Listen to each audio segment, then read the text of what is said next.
Hello, beautiful people of Earth. What up, what up? Why does Mariam have such good quality? Look at her video; it looks super dope compared to like all of our. She's on a high quality. She's on a high quality Mac laptop, aren't you? Hey, it's I actually got my walls painted this summer. Did wonders. Yeah, I saw them before. I didn't think they were that bad, but you were just like, no, I need to paint these walls. You hated them. Oh yeah, that was pre-COVID, and then 7 months later, I actually did that. Remember pre-COVID, guys? No, I I'm gonna put Mariam. I'm putting you at the top. You're the guest today. So we'll have you surrounded. Oh wait, does that sound creepy if I say surrounded? I guess a little bit. Yeah. You're surrounded with all the dudes. Oh God. Well, that's not where we were trying to go with that at all. Welcome to the show. I was gonna say something to add to that, and I held back. Yeah. It's one of those things where you're just like, I probably just shouldn't have said anything. I should have just left it alone. But you know what? It's a podcast. It's live, and we are here live streaming via YouTube, via Mixlr, all in one place, franklinarmstrong.com/live. Hopefully you guys are tuned in and enjoying yourselves. Real quick, I wanted to say shout outs to Erica from Mixlr, who interviewed me yesterday, which was pretty cool. She was just asking me about why we use Mixlr, how we use Mixlr, and all the cool things. And I tried to like get a little bit of information from her about like, so what are some of the features Mixlr is going to introduce in the next little while? Anything you can give me a heads up on that might be beneficial to a podcast like me? And she's just like, not much I can tell you, to be honest. But we are working on some cool stuff. So fingers crossed, we'll see some cool stuff in the future from Mixlr. If you guys are watching or if you guys are listening on Mixlr, please feel free to jump over to the YouTube as well if you want to be part of the conversation. We now have people who can jump in the chat. We already have Lee J, who's saying a shout out to Mariam specifically. Yay. Actually. Oh. Yeah, he says shout out. So shout outs to Lee J. And you can't be dropping expectations and high hopes on us just like that. You know, just because she's on he's the already show. saying it's going to be interesting. Oh, I think we're clicking it at the same time. Sorry. I mean, I have high hopes. I'll take the love anywhere. Yeah, I have high hopes with Mariam. It's always fun conversation with Mariam. I mean, let's start the show, guys. We're going to talk about niggers right here. Let's just shoot hold on. Are you allowed to say that with that hard R like that? You know what? Yeah, fuck it, niggers. Yeah, we're allowed to say it. Fuck it. Yeah. Oh, for a second, I thought you were Dave. I was about to say, what's going on here, guys, today? That's the thing. We're allowed to say it. Some people shouldn't be saying it. We get over the whole. Guys, didn't we address this already last week? You see, we did. Right? But then a lot of the teachers kind of jumping on the side of other teachers for the whole educational purposes. And I just want to point it out. You motherfuckers can say N-word. That's it. Just say that. That's all. Education purposes, hey, people were enslaved and they called them N-words or Negro or something. Coloreds. Colored is very borderline, but you can say that. Harsh R though? Yeah, I think I've said everything I had to say last week. That's all I can say. To the fact that if it's for educational purposes and you're reading literature, preface it with like, hey, this is what we're going to be discussing in class today. There is subjective language that's, potentially going to hurt certain people here just based on the way it's written. But it's for like conversational, open forum. And if you don't feel comfortable, you can leave the room or whatever. I don't know how you phrase it, but just make sure everyone's comfortable before just going around throwing a word like that around. I think the desensitization becomes from, in terms at least in the history of like more or less from some of the Quebecois friends I have, the actual word like how we kind of Frenchify the word nigger and we turn it into neg, that doesn't actually really it's not a thing to them. Like, so I guess maybe they just kind of don't see it as a sensitive thing because they're just really not sensitive to anything that doesn't involve the French language. I don't want to be that guy, but at the same time, I don't know. Brian? At the same time, it's like you guys are professors. Like you guys are supposed to be educated. You should know better. Like I don't think like I can understand if you like grew up in a town. I mean, I could kind of understand if you grew up in a town and you just were not exposed at all. But like, you went to school, you have like you did a PhD. Like, I don't know. I don't think there's any excuse. Like, that's just ridiculous. And you should know better, you know? I 100% agree. I think I said it last week, and I'll say it again real quick. I'm not saying you're not allowed to say the word. If you want to say it, you are free to say the word, but you're not free of the reactions of saying the word. I think that touches on what Tobi was saying. If you sit at the beginning of the class explaining to people what is about to happen and give them the option with their comfort level in that moment, they can address it. But by just coming in and dropping hard R's and talking like that, you're going to make people feel uncomfortable, and it pulls people out of the class. A class is an experience, right? Like, a class is an organic experience that we sit in and we interact and we converse. And in a situation where you make me feel uncomfortable, I'm not going to interact with that class the same way anymore. And I'm not going to get what I'm supposed to get out of the education you're trying to give me. Lastly, to the 500 some odd French Canadian professors from multiple universities all over Quebec who signed this petition essentially saying, like, you should not be allowed to ban any words in the educational system, and nor should someone be suspended for saying those words. Again, you're well within your right. I understand that you guys signed that. I want to point out, though, that you 500 people signing that has no weight to me whatsoever. The minute you can get at least 250 Anglophone Black professors to sign and say they're cool with you guys saying it too, that's when I'll say, bong, we're on the same page. But until then, 500 French Canadians supporting a French Canadian doesn't say anything to me. I knew you were going to support that person no matter what. That's not new. It's not interesting. Yeah, I don't want to go on a Quebec rant, but and that's like, okay. But I always find like it happened with like Bill 21, for instance, too. It's like you're never extending and talking to the community. Like, talk to the community and see how they feel about it. Talk to them, engage them. What's appropriate if we do want to educate? What's the right way to go about it? It's always like, no, we know better, and like we're gonna stick here and like do this and shove it down your throat in whatever like way. And I always find it's like in a way that's disrespectful. So I totally agree with what you guys were saying, that like, yeah, in an educational context, putting that warning, really setting the tone that like, this is the purpose why this word is being said. It's from this literature at this time. This is how things were done. But like, it's never like, from what I understand, it's like, you're never including people from that community or from that area to like understand like what is the appropriate thing and how to go about it. So that's like where I raise an eyebrow and I'm just like, come on. Raise an eyebrow. Like, come on. I think we're having more rational eyebrow conversations than these professors are, to be honest. Yeah. That's why I said I don't know what else to add. It seems like common sense just doesn't work anymore. So what other options do we have here? Well, I mean, I've said it, and I'll always speak with your wallets, man. Like, if you're, that's why I posted the names of those professors from Concordia. To every Concordia student I know out there, if you are not comfortable with what was said, if you're not comfortable with professors standing up for the idea that you should be able to just say that in class no matter what, and again, I think you can. I think it should be a part of the syllabus and introduced. But if you yourself are a student and you're not comfortable and you saw those professors' names and you're registering for classes, maybe don't register for those classes. And when the school starts to see that these professors have low registration numbers and they start wondering, why are people not taking these classes? And they realize, oh, it's teacher specific. That teacher might not necessarily get to stay teaching that class. That's it. Skinny, anything else you want to touch on? So we can button up this stupid ass conversation. To wrap it up, this will always happen because the white man and other people, no, not other people, just the white man, really. So no offense, Dave, sorry, not you, you're good. Some white men will never really understand the plight and the hurt and all the pain that comes with that word. And that's where it is. They're insensitive to it because they don't understand it.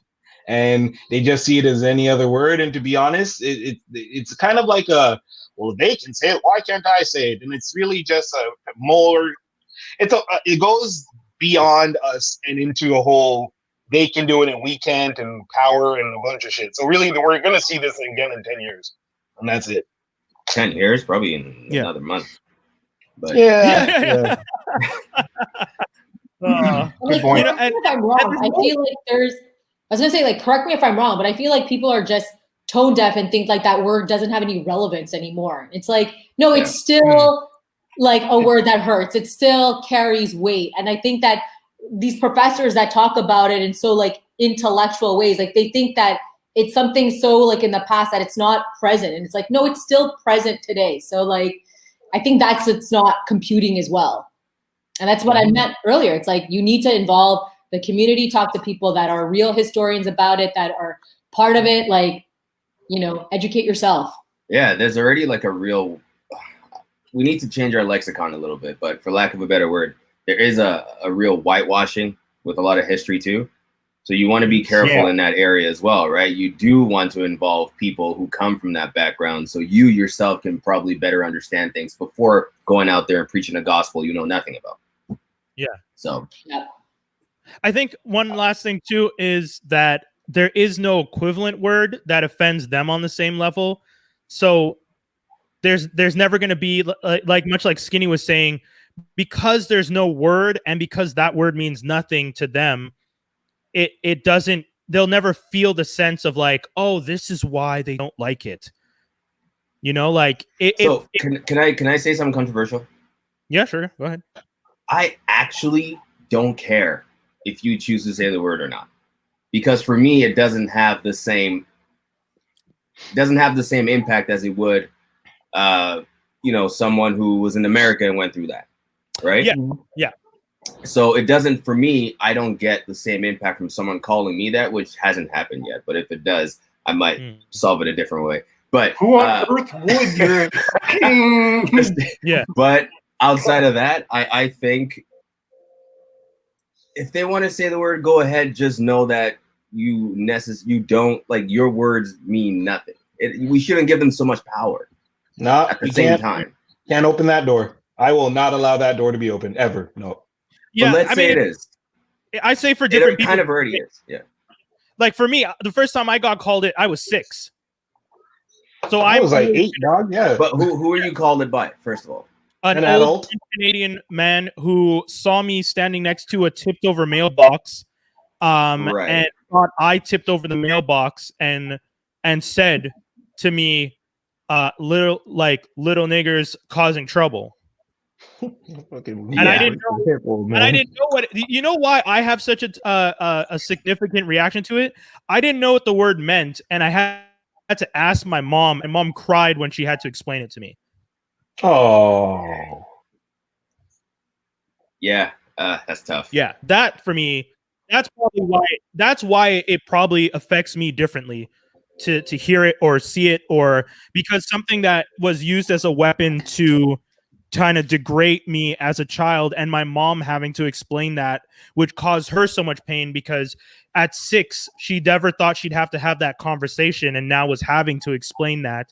It was probably, that's why to me that, like, hearing it be used, if you're using it in education, I'm not going to be mad, but I think there are people who are uncomfortable with the word being said and don't necessarily want to hear it if they don't have to hear it. I think what I'll get across is that it's going to be said anyway. Like, this is a word. We can't choose to ban a word, period, at the end of the day, right? So whether or not they say it a lot, a little, very few, 5, 10 times, it doesn't matter. It's being said. Unless you put a tax on the word where every time you say it, someone's able to track that and say you're getting fined $3,000, it's going to keep being said. So I think people need to come to a point, like, for example, in rap songs, in music, like, it's still being said and used, but taken back in a sort of more endearing way. Hold on. And that's our very right, because of the years that we were called it for those apparent reasons. That's our right to do that. Go on. Why don't we register the word so that you have to pay us to use it? I don't know what already owns it. Who already owns it? Somebody already thought of that. I don't know how that works, guys. I know. I'm being kind of facetious with it, but it's just the idea that like if you want to say it, you got to pay. Like it's just this weird concept that like, you know, the word itself to some people has no meaning, to some people has a significant meaning. It's been used. They've been tried to get rid of it. It doesn't work. I agree with you, Toby. You're never going to get rid of a word. Once a word exists, you know, like I hate cray, CRAY. Oh, yeah. I thought that was stupid. Why is that? I think that's gone now. I think certain things are gone. I don't know. No, I hear people say the cray. Yeah, man. Yeah, man. We shouldn't let you guys have anything, bro. Y'all just ruined it. Y'all ruined Raise the Roof. Y'all ruined Who Let the Dogs Out. Y'all ruined friggin'. Oh, man. You got TikTok ruining dances, too. Yo, you know what's funny? Real quick, the fact that anytime I watch a CBS show and they use like an urban word, quote unquote, I mark that as like the day the word died. The day the word died. Yeah. On CBS now, we can't use it. Yeah, you're right. Dude, that's accurate. If you were watching a CBS sitcom and heard the word fleek, you knew that you should never use fleek. Yeah. Why was that even a thing? Like some of these words just sound ridiculous to me. It's crazy. Never even heard that last one. No, it's yeah. Yas. Someone made it up, right? Mariam. Yeah. Yas is another one that I like. As once it's mainstream, it's over. Game over. Yeah. And the way words I think YOLO was the hardest one to get rid of. Yeah. It's gone down a lot. You know what I feel kill YOLO? Lonely Island. Oh yeah. Did they have a song called YOLO? Yeah, they made a song and the song was like a parody of how insane it is to say like YOLO, and it was just them doing all this crazy shit, and I was just like, okay. Yeah, but they themselves are kind of like a beacon for when things are about to die. You know what I mean? Like, so I'm cool with Lonely Island kind of ambassadoring. Yeah. Funny you say it that way, because I actually found that they started a lot of trends too, though. Trends yeah. They did. Yeah. The I just had sex. I'm on a boat. Yeah. You know what I mean? They but then they also like, so take Rick Ross's like I'm a boss and like a boss, and then take Lonely Island, bastardizing it, and now every white kid is saying I'm a boss. Fuck that. That's what I said.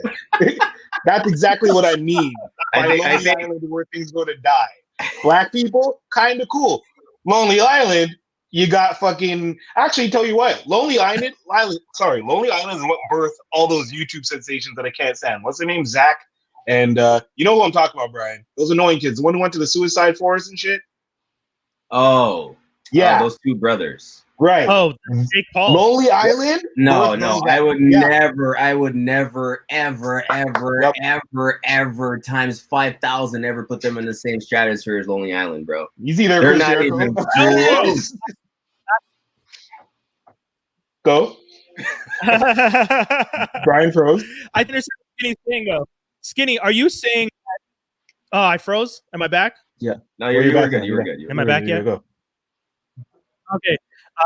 I think what Skinny's trying to say is they're the grandchildren of Lonely Island culture. The bastardized children. The children they never claimed. Still children. They got babies. Oh man. That's interesting. That's an interesting point of view. They never really put out anything of that quality, so I can't really associate the two, right? I'm just happy I don't know. Well, Miriam, you don't know Lonely Island? Jake Paul. That's Jake Paul, the Paul brothers. Oh, okay. Yeah. I was like, holy crap! You know who Lonely Island is, right? Yeah, I know Lonely Island. Oh, okay, all right, cool. That's all you need to know. Don't worry about those other things they're talking about. So it's like that, but a lot cornier. Not even that. That's my point. Yes. That's what I'm trying to say. Yeah. As a comedian who has been dealing with the pandemic and watching the world adjust and change ever so weird, how have you been coping with because I see some comedians going back out there getting stage time and stuff, outdoor shows and stuff. Were you partaking in some of those when it started opening up a little bit? And how was that like downtime and then come back up? So yeah, in the summer, like I was able to get some show times, which was really great. So I was able to do as many shows, and I was doing it. I was like trying to get out there as much as possible. But like, yeah, in the back of my mind, every time, and even though like the comedy clubs and the people running the rooms, they were really, really careful because at the end of the day, like if they're, especially in the summer, you guys remember if like any bar or any venue had COVID, like that venue was done. Like it's not coming back. Yeah. So they were taking it super duper seriously. So I felt safe, but yeah, I mean, like COVID hit and, they were trying to run some shows like after the 28 days, but like I had a feeling that it was going to extend and we're here and it's been extended by another month. It's probably going to get extended again. Who knows? Yeah. So it's tough, and not only that too, like it's also making me rethink because like I kind of took a break from stand-up as well. And like, I really want to get back into it and just like really feel like I need that venue, but I'm realizing like you just got to be online now. Like it's pushing everyone to like do things that were already coming, but now it's here. Like even for like work, like people were doing video conferencing and trying to do the remote working, and now they've been pushed into it, and it's like it's here. You got to just do it now, and it's actually working. And same thing with stand-up. I think that like you need a live audience. Like there's nothing like real life, but if you need to make content, you need to get your Twitter game up, like doing more podcasts, producing content, like it's here. And people more than ever need it. Like people are being pressed. And like the amount of people the amount of people I talk to, they're like, I just need to watch. And it's like, could be the most ridiculous thing. Like I binged Emily in Paris, which I normally would never watch, but it brought me so much joy. Like, I couldn't watch another murder show. I couldn't watch another like unsolved mystery. No, there's too much misery. Like I needed bubbles and fantasy. Like I just needed that escape. I feel you. Yeah. I ended up watching all the damn baking shows they had on Netflix because of that. And I know, like, I don't bake for nothing, and I'm watching. I don't bake for nothing. Yep, I get it. Yeah, and you realize too, it's like. Like sometimes you think like entertainment can be like so frivolous and like, why do we do it? But it's like in times like this, you're like, man, it's important. Like if people are alone, we're too young to be this lonely, but we need it. Like we need some sort of like, kind of exchange of like just watching something, having someone make us laugh, like not feeling lonely, Yeah. And being creative, like just someone who creates myself, like music on its own. I'm so lucky to have that because I feel like if I didn't have that, I wouldn't know what to do with most of my free time, to be honest. So just finding something, and it's important. This probably shows you more than ever that it's important to actually develop hobbies and things that like just go out there and try things until you find that one thing that makes you want to come back to it and then dive into that. Because moments like these where you can't see people, and for all you extroverts out there, I'm talking to you. Because I know how hard it is right now for all you guys, but this is the moment where you probably would need to have something that can occupy your mind outside of seeing people, right? And again, there's video conferencing, you can book time with your friends. It's not the same, but it's very important to have something to occupy your mind when you don't have those options. Otherwise, you'll go nuts. You'll go crazy. Yeah, especially now that it's like a winter's coming. Yeah, that's what I'm saying. It's about to get tougher, and like no gym. That's okay. How do you guys feel about them not having gyms open? Based on what we know about COVID and did you guys see the 200 gyms were just like we're gonna open no matter what? At least in Quebec. Do you know why? Yeah, because they said that you can't prove that there's been any cases traced back to gyms. So why are we being penalized? And I agree. And I haven't heard or seen anyone who's been going to a gym saying I got it from this gym. And most people are healthy. That's my whole point. Is that gyms followed the protocol the whole time. The first 5 months of COVID, they spent time revamping their whole environment. My gym changed their ventilation system. They went by a capacity. So once the gym is at 50 people, there's a lineup, and the lineup is 6 people 6 feet apart. Always have your mask on in between stations. Once you're at your station, you can take it off because you're by yourself there within that rate. So they're following. People are cleaning before and after. I wish we always had COVID if that was the case, because people wiping down machines used to be a freaking. It's crazy. Are we gonna make that the title? I wish we always had COVID. Yo, that's how I felt about the movie theaters. Though I went to the movie theaters. I was like. Yeah, I went to the movie theaters and I felt the same way. I was like, this is the best way to experience movies. No one's next to you. No one's behind you. No one's in front of you. It's great. Yeah, what did you watch? I watched Tenet 3 times. Me too. 3 times. So good. It's so good. I had to. I was like, I have nothing else to do. And like VIP theaters were even more spaced out than regular theaters too. Love it. Yeah, no, it was good, and the music was insane. Like, except Hans Zimmer, he used this new guy. It's not a new guy, but like I forgot his name, but he also did the Mandalorian. That the music for that too. Ludwig Göransson. I've met him. Fucking dope. Yeah. Oh, yeah. Hey, Ava, no one understood Tenet. I tried to explain it on the show, and we ended up realizing we're never meant to understand it. Yeah. We watched that movie and we were just like, no clue what's going on. That was a fun episode, though. That episode we did where we essentially tried to break it down, and at the end we realized what's funny is episode, and then at the end we're like, nah, we don't understand any more than by the second time, I kind of like put a lot of pieces together, and then I was like, yeah, I know it, I got it. And then I watched it the third time, and then I was like putting other pieces. I'm like, wait, but that doesn't make sense. You know? Yeah, it was the same for me. No, I was like, I had a theory and it worked, but then I watched it again. I was like, no, it doesn't work. God damn, it's crazy. I had some incredible theories too coming out the first time seeing it. I saw it a second time, then we had the show, and then discussing the theories, some of those things with the guys on the show. I was like, oh yeah, wait a second, that probably doesn't work because of this. But like a few things, some of the things stood up, but yeah, it's we don't know until he tells us what he was thinking.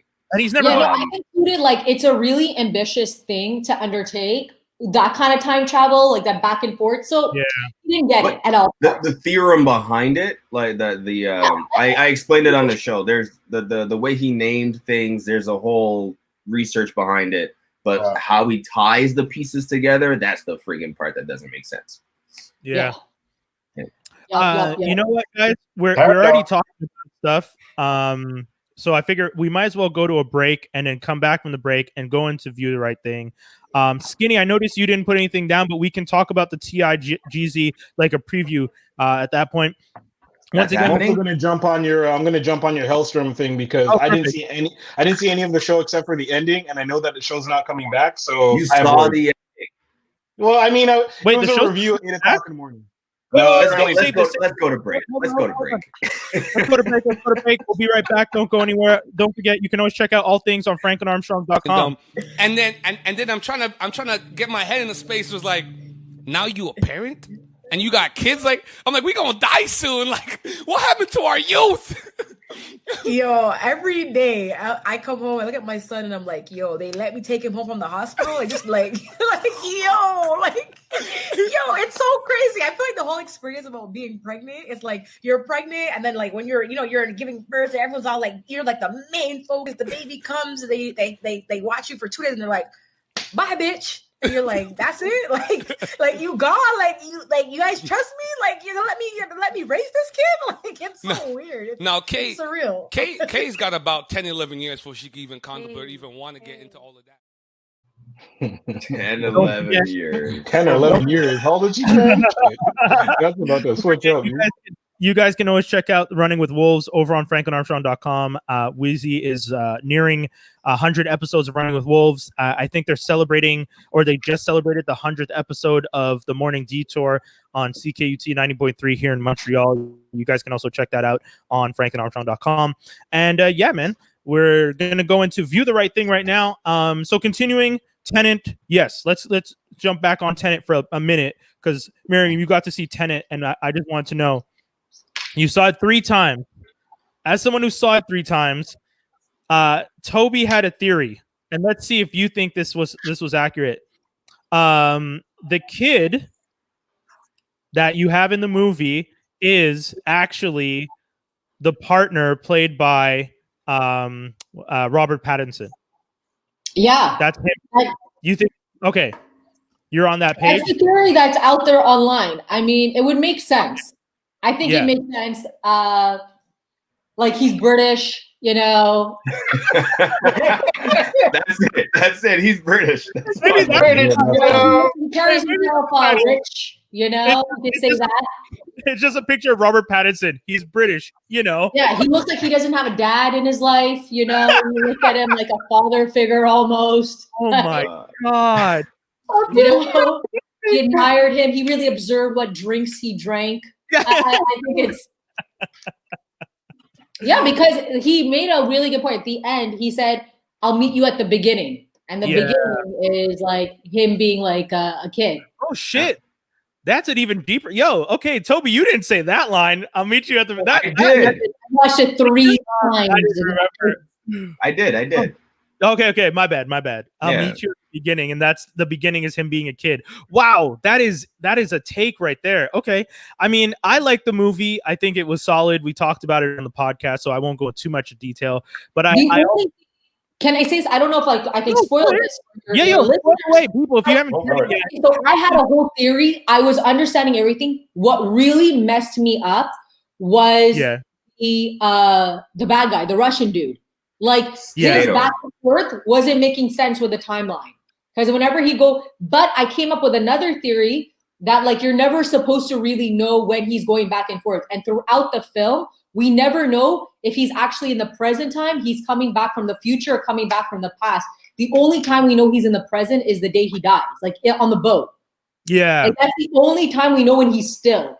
That's why that's the time you have to like kill him, because or else all the other times you don't know if he's going back and forth. That's kind of what I understood. And the crazy part go ahead. The crazy part is the version of him on the boat is actually one of the future hymns who's come back to celebrate that last moment.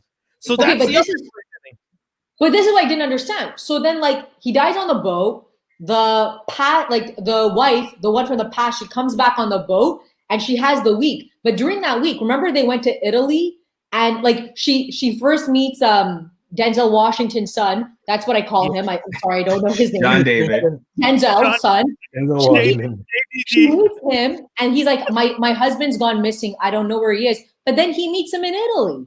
But he technically should be dead, no? Oh. I'm trying to remember. Interesting. Okay, she's pointing out that if they killed him in the timeline at that point, when it's moving forward, why would he have met him? But it's because they killed a future version of him. And the original version of him that was there was never on the boat at that time. So he's meeting. Yeah, he's meeting that version. Yeah, but and then there were some parts like, why do they have to wear the oxygen tank and sometimes they didn't when they were in the past? When they were in the past. They're never in the past. They're in reverse, right? They're in reverse. Yes, right. Reverse. So when they were in the when you're in reverse, your oxygen intake is reversed as well. Yes, so you need the oxygen. They were in reverse and they wouldn't wear the oxygen tank. No, but if they're interacting with people who are reversed naturally, those people who are reversed naturally don't have to wear it. When those people go into forward time, they have to put on the mask. So there may have been times that they were interacting with people who were technically in the right. Actually, take for example, the y'all sound nuts. Like the car chase scene is the best scene to actually describe that. It doesn't make any damn this movie. We were supposed to be done with this. No, but like, see, like I grab onto concepts and then they go through my hands. Then I'm like, I had you, and then they like disappear. Like sand. Somewhere in the bucket. But yeah, that car scene actually perfectly explains that, where like they keep going back and forth. And every time he would go back, it's weird. It's hard to explain. It actually is hard to explain. When you go back in reverse, you're technically seeing them in. Now I have to say the past. You're technically seeing the other people in the past without their mask. But now those people in the past get to that same point, and now they choose to go in reverse. So now both of you have a mask, but then the other versions of you doesn't. It's a weird. Yeah. Yeah, because if you go in the past, once you start going forward again, you don't need the mask. Yeah. Right? Because that's how you get to the past. Very ambitious film to make. Like after you've done the travel, you could take off the mask. Yes. So you're okay. So you're in the present time right now. You move forward through time. You don't need a mask. You go through the turnstile. You need the mask to breathe. You go further back. Happening in reverse. Yeah. You go back a week. You go through the turnstile again and flip back the other way. You take the mask off, but you're now in the past without a mask. And moving forward through time. So there's multiples of you. There's the original you from the time, and there's the reversed you who's moving forward again. Yep. I'm just thinking about Emily in Paris, to be honest with you. Like, tell us about Emily in Paris. That was like me in the summer would have been really into this, but now we're in wave 2 and it's like wintertime. So I just need like sunshine and roses in my life. But you know what? What's Emily in Paris about, by the way? Yeah, tell me about it. I haven't heard about it. It's supposed to be the millennials version of Sex in the City, and it's so not. But it is definitely nice fashion. It's like the city is part of the character, but everything else is terrible. I heard. Is this the movie that's like Devil Wears Prada or something? Yeah, people. Or TV show, sorry. Like, and she like lives in a studio apartment that's supposed to be like really run down, but it's like the nicest thing ever. And you're like, how does like a 24-year-old afford all this? And every episode she's wearing like a new Chanel bag, and you're like, this is so unrealistic. Someone said it's like the white Insecure, and then someone else said, so you mean the black? Girls? Yeah, the white girls. Yeah, because someone said I was like seeing the reversal again. I was about to say, that's exactly it. It's just like, when do we wear a mask again? But it was just funny because I heard them saying, like, someone was describing Emily in Paris. They're just like, yeah, man, people are saying it's like the white Insecure. And then someone else turned around and was like, isn't that just girls? And then it turned into like, and it like turned into this weird conversation. And I was just like, I have to watch this Emily in Paris, at least one episode. No, but at least in girls, they did look gross. Like they look. Yeah, girls, they were nasty. Yeah. It was real New York. Like that is what New York is. And I respect that. I don't want to do with that. That's true. That's one thing I'll give Girls. Out of all the shows that tried to show you New York, Girls was one of the few shows I felt like they were genuinely being like, listen, if we're going to show New York, we're going to show you that it's a crappy place to live, that there are roaches and rats and like people abusing you and ugly bathrooms with doors that don't close properly and walls that are chipping. And this is New York. This is New York. Not, what Carrie Bradshaw had, or not what all of these other kids have with like these. And you think you're a fully functional adult, but you sleep on a bunk bed. Like it shows. Yeah. Yo, I dated a girl who slept on a bunk bed. I'm not gonna lie. You didn't date her that long. No, you didn't. Facts. You break that thing or what? Top or bottom? None of my business. She had the top. But I was asking, were you the top or was she? No, I'm kidding. I never found out because I went to her house. She showed me a bunk bed. We went for breakfast, and I just never called her again because I was like, "Nah, you're an adult. Why are you sleeping in a top bunk?" And yo, I'm not trying to be classist. I'm not trying to judge her about her financial situation. You do you. I was just not comfortable with living in that situation and trying to go to Fun Town with you with your roommate down below us at 4 or 5, or I don't remember how old I was. Oh, yeah, anything past 12 is a bit I need to Brian, man. I don't know, man. Sometimes having an audience can raise the stakes a little bit, Oh, yo, I'm not afraid to tell my truths. I've dated some weird people, but it's just it's not for me to decide that she was living in a situation. Would they say you were weird or they were weird? Ooh. She would probably think I was weird that I just called back. Oh man! I broke up with a girl because she couldn't tell the difference. She's French and she couldn't tell the difference between Tuesday and Thursday. And I broke up with her because I was just like, I'm tired of explaining which day of the week this is to you.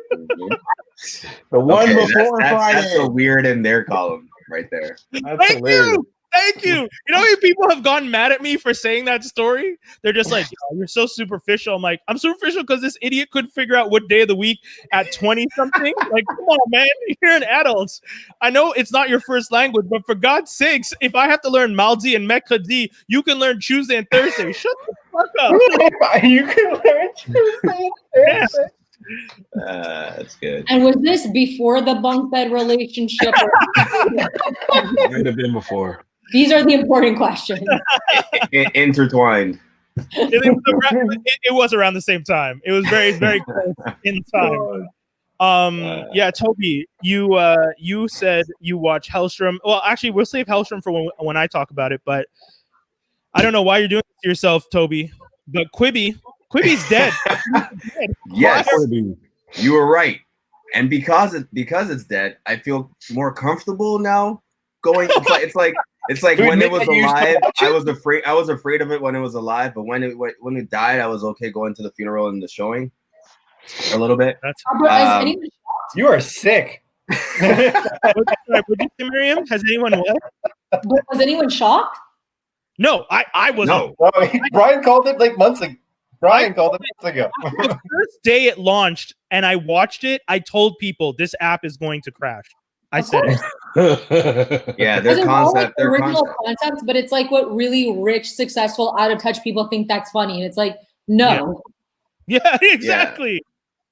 Yeah. Their ideas. I want to see roaches in apartments, or I want to see like. Give me the real. Damn it. I didn't get it. First of all, because of the accessibility, it was trash. It was like accessing a show like that. The phone flip and only on mobile when I'm home most of the time. Unfortunately for them, if I was commuting, I might have paid and checked it out. But because COVID hit at the same damn time as they were at the height of their marketing, everyone's home. Nobody wants to be. I don't want to be sitting here watching something from my phone when my laptop and my screen is here, my TV's right here. But since it died, there are some generous benefactors online who decided, hey, it might be important for history if we collected all of Quibi's content and archive it for our future posterity's sake. So because of those people, I was able to check out a couple of shows. And I have to say, they had something in terms of content. Yep. I'm not gonna lie. This is the one thing that bothers me about Quibi. Quibi had the content, but didn't have a structure to get that content to people. If they had stopped with this stupidity of these 10 minutes, like here's the thing with Quibi. Oh, you have no idea how annoying it was to get up every 7 or 8 minutes to freaking change to the next episode. That's the thing. If Quibi had just done an option where it's like, would you like to watch this episodic or would you like to watch this as a movie? I think that would have actually saved the platform. But the fact that they only decided like, no, it has to be episodic. This is how it is. Too bad, so sad. I think that was their undoing.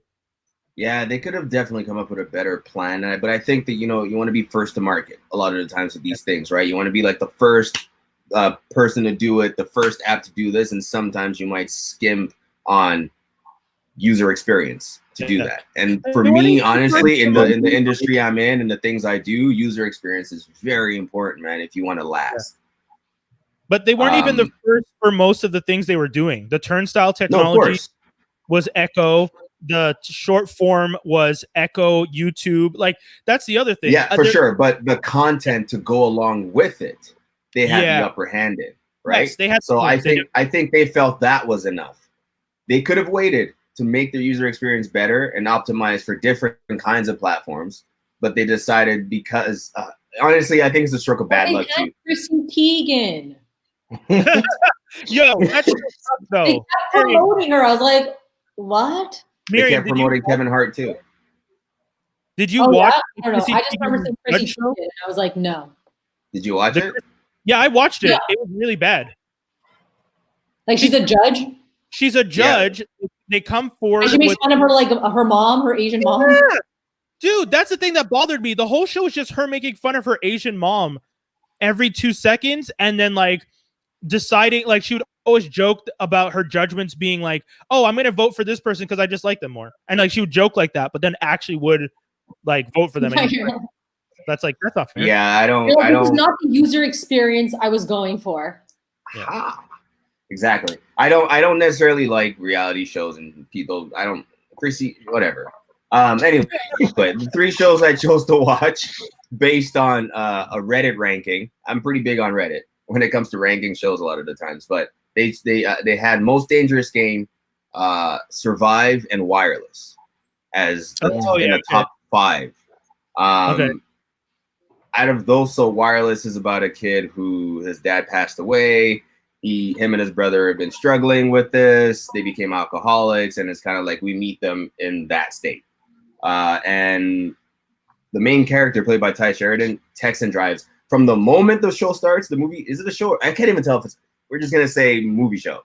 The moment the movie show starts, he's texting and driving. Super snowy, Boulder, Colorado, taking his eyes off the road every 10 seconds for about a minute. So obviously I know something's going to happen with him crashing the car eventually.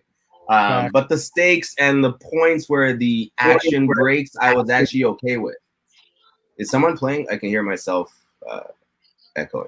I am hearing music, but I was wondering who's guys, this is a professional product now. We've got to be a lot better with this stuff, okay? For real. Listeners expect a level of professionalism. I'm just joking. Absolutely. You guys love us. Yeah, I think these were all if I had to guess, these were all movies I watched based on how it was cut. But that's why I actually agree with you on it could have been done better. I don't know how much better, but it just seemed to cut too soon. Like 8 minutes, 7 minutes is not enough to get into what they sell you.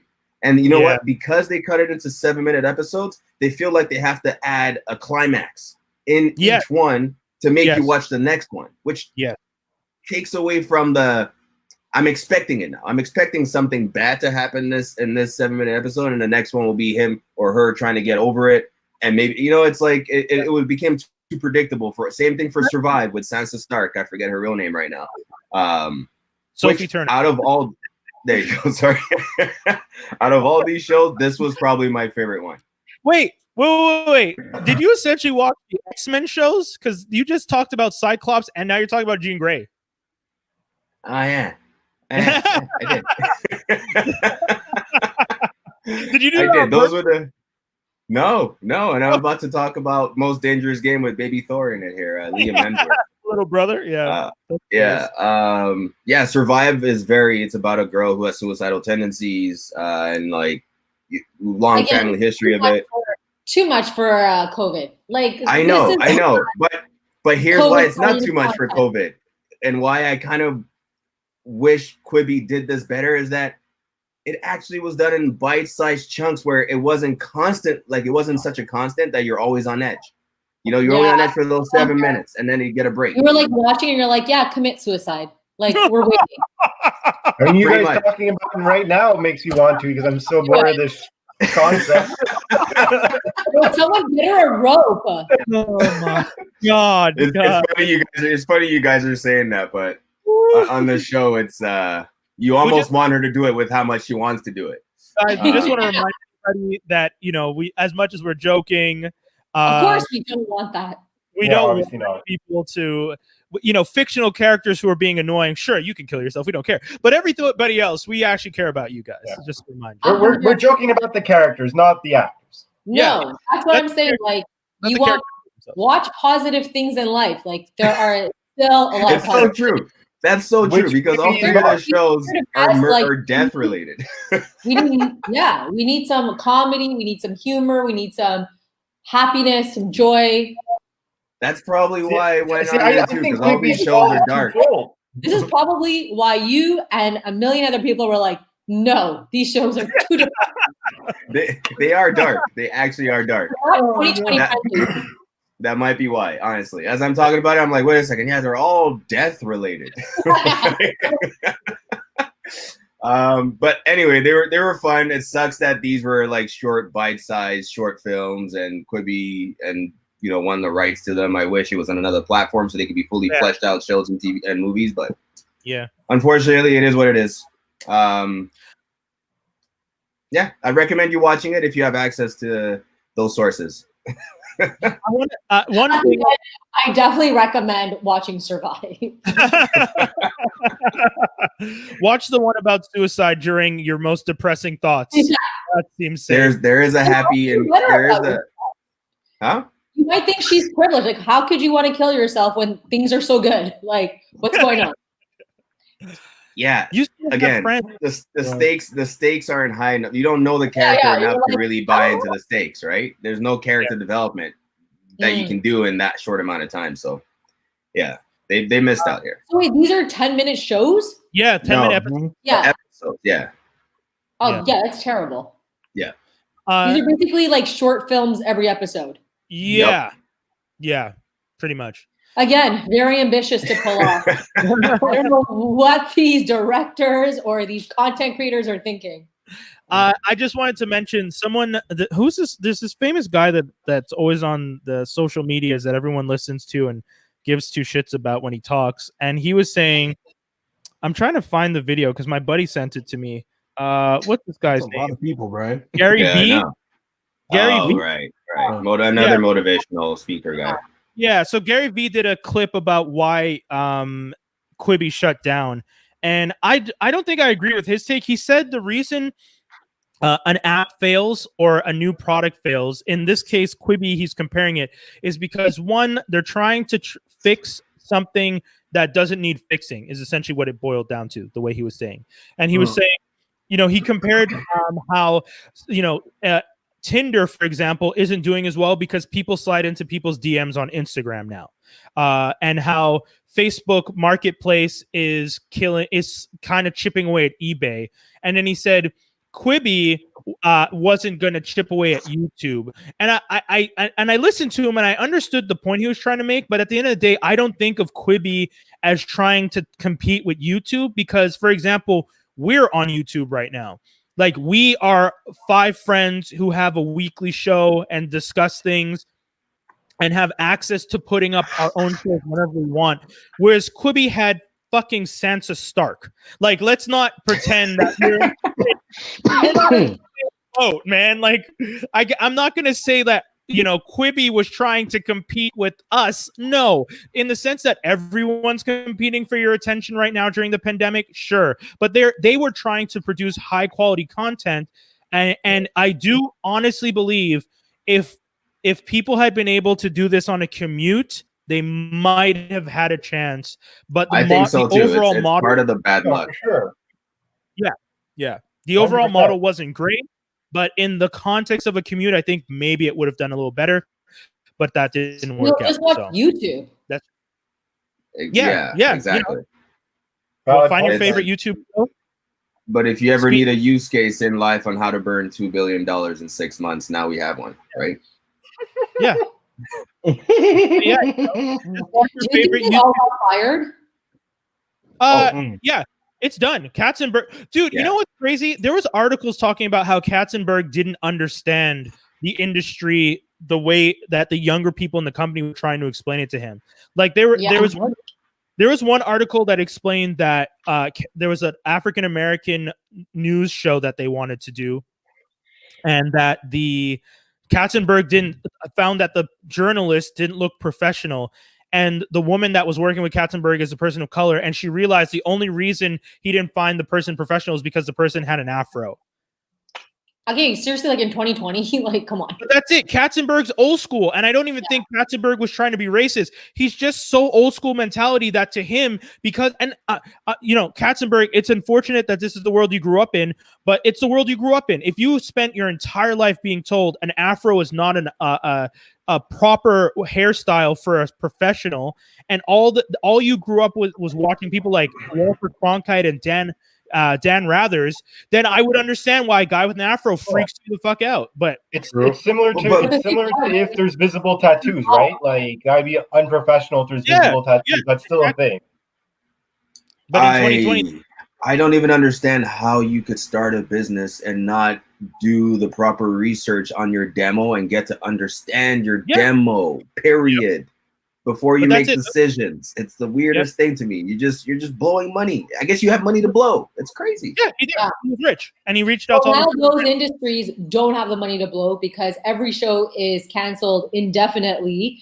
Like they can't film. Like even Batman, he got COVID. Yeah, right? True. He got COVID, so it's like they can't create content. Like they're losing money left and right. So I don't even know how the industry is going to really come out of it. I don't think like it's sad.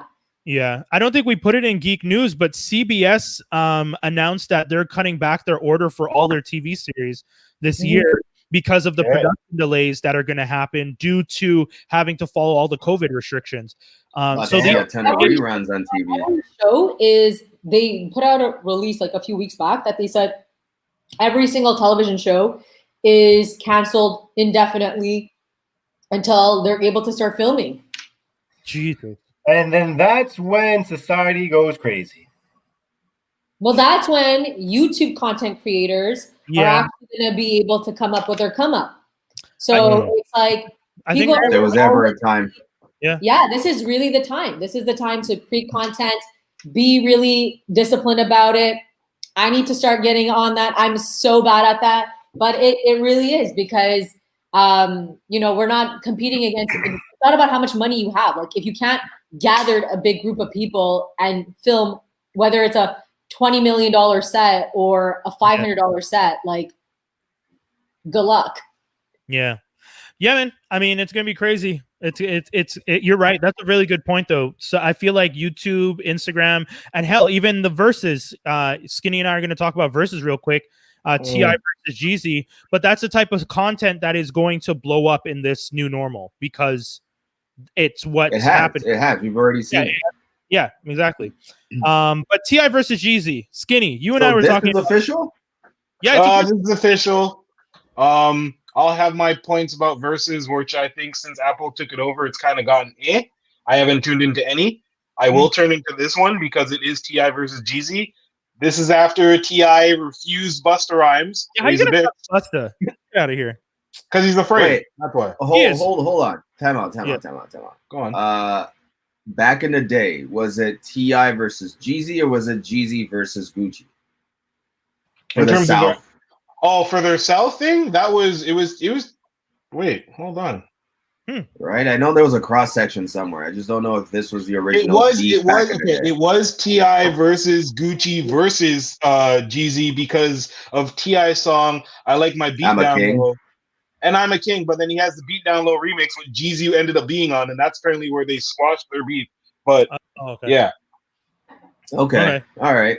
This should be interesting. I was a huge Jezzy fan back in the day too. Okay, good. So then you can ask our question: does Jezzy has 20? Does Jezzy have 20 for T.I.? No. Yes. Thank you. Thank you. That's it. Okay. Cool. I guess that answers that. There you go. It's the same thing. This is gonna end up the same way as the Rick Ross and 2 Chainz one. But do you it'll think be fun because they do have the 20, but once you get into the later ones, it'll be a lot more features from Jezzy's side and stuff like that because those are the songs that are more known. Yeah, but T.I. has 20 just off of 3 albums. T.I. has 20 off of like Rubber Band Man's album. The King album itself, he has like every song on there is yeah. And then don't even get into his shit with Justin Timberlake. Oh my god. Do you think? Yeah, exactly. Do you think T.I. would have been a better match against Busta? Like the fact that he Busta would have killed him. It would have been the same thing. Busta just has more energy. I think he would have just won off of that. Busta has the same amount of songs as T.I. has. He just got in really good shape too. I don't know if you saw the video. Yeah, he was ready. But Busta wanted this. He wanted to have his shirt off on live and everything. Oh, yeah. He's got like a 6-pack and everything. Yeah, really? Crazy. Yeah. And let me Google him. Yo, respect to him for showing the big belly man picture and then the like, because I would still be too embarrassed to show that before picture. Even if I trimmed up Max, I would. Yeah, Busta. Okay. I don't really want to show y'all how bad I let it go, you know. But that's the thing though. That's what you want to show people, right? Is that it didn't just happen overnight. You know, I actually admire those. I've done that before. Oh please, get out of here. I have. Dude, don't make me, man. Do not make me expose myself on live right now. Oh no, he's gonna lift his shirt. Views go up. Not right now. What do you? I don't know. Fuck out of here. That's not what I was talking about. I'm not gonna. Don't make me show me. Don't make me show these ass ladies. How dare you challenge me? Joker. I was gonna show an old picture to compare it to the busted picture, but Tobi stands up and lifts his shirt, and everyone's just like, "Yo, when did they get the arrow bar on the screen?" Stop it! No, guys are too much. That's funny. Jokes. Yeah. So I don't know, man. I've never been the biggest Jezzy fan. So when this originally got announced, I was just like, okay, so this one goes to T.I., and that's kind of boring because it just felt like, why would you put T.I. against someone that I, as much as I knew about hip hop and as much as I know about Jezzy, I was just like, he might have 20. He definitely doesn't have 20 for T.I. though. Like it just generally doesn't seem like a fair matchup to me. And I guess it'll be fun.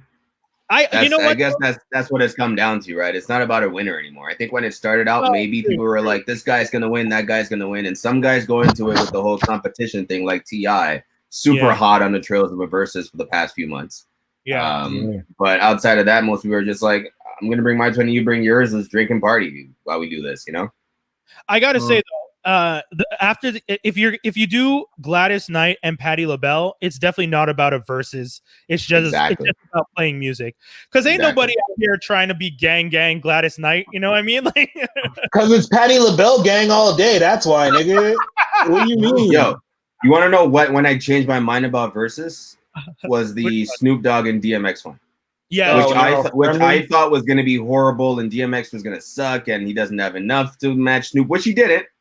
But just the general vibe and the whole event was so fun to watch. That was the first Apple one. My boyfriend's telling me to tell you guys that Ludacris was one of the best. It was, and that's when he was still underground. That was the best one. One of the best. And who? And Nelly. Yeah, that's it. With Nelly's horrible internet connection. I remember now. No, it wasn't one of the best, but okay. It was up there. No, it wasn't. But okay. Hold on. Ludacris was one of the best, not Ludacris and Nelly. We're saying Ludacris. Yeah, that's what he said. Ludacris was one. Say the Ludacris one was the best. Okay. We'll accept that as the Ludacris one, not the Ludacris versus Nelly.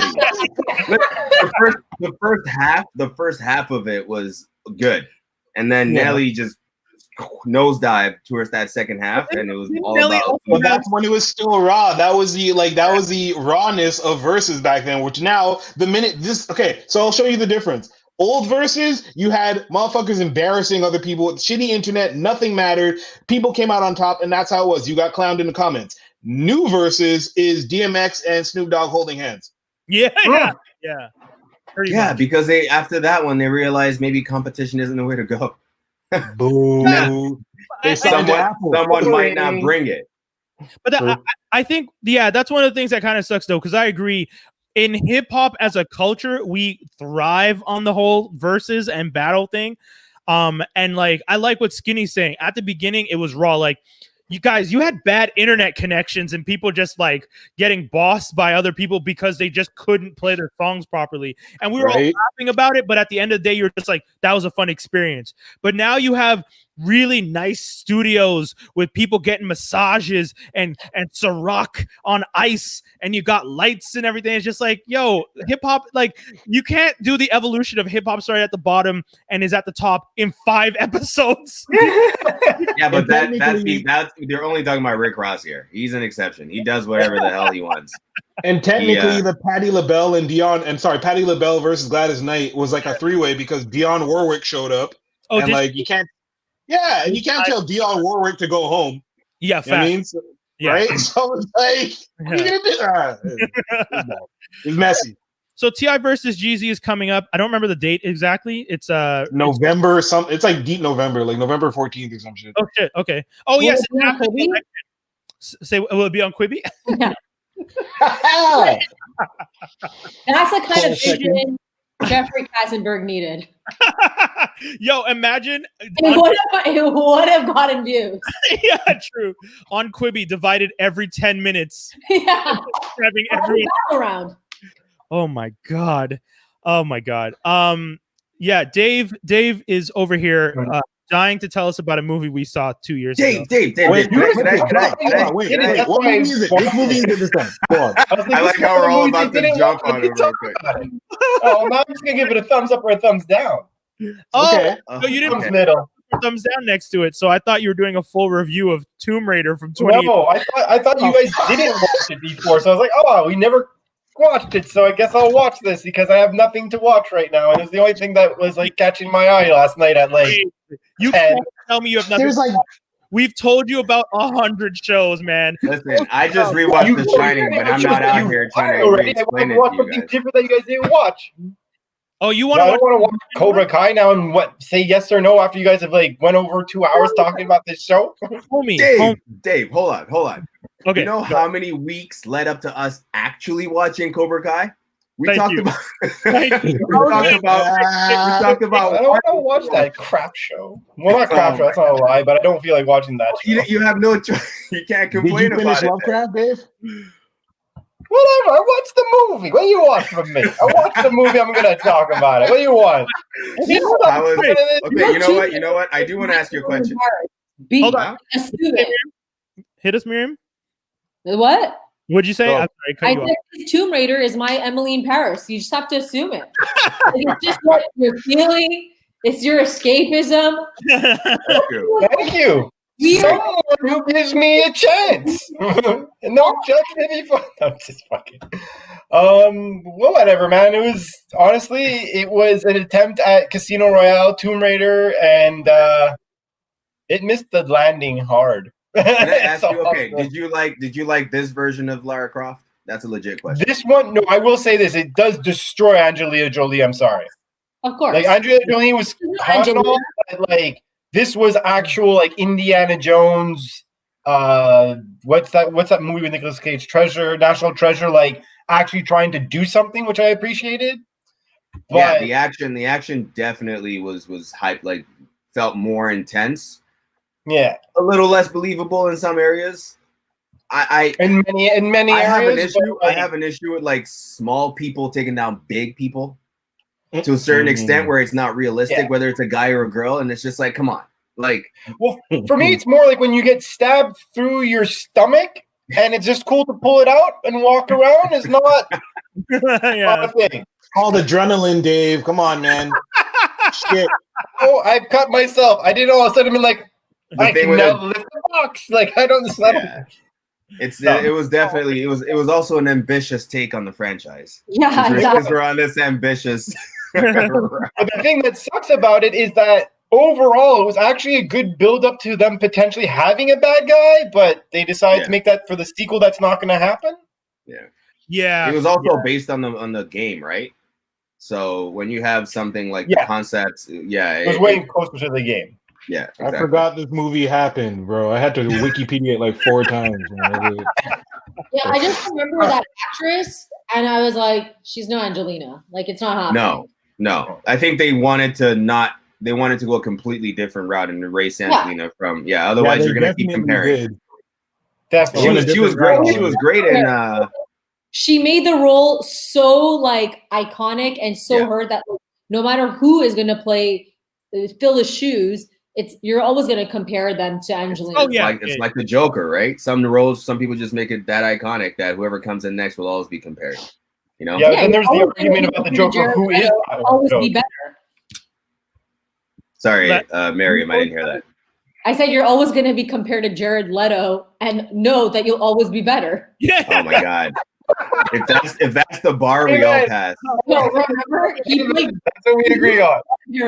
Apparently, like they're doing a sequel. Well, they are. Oh my God. Yeah, they're including the Joker more in the Justice League Zack Snyder cut.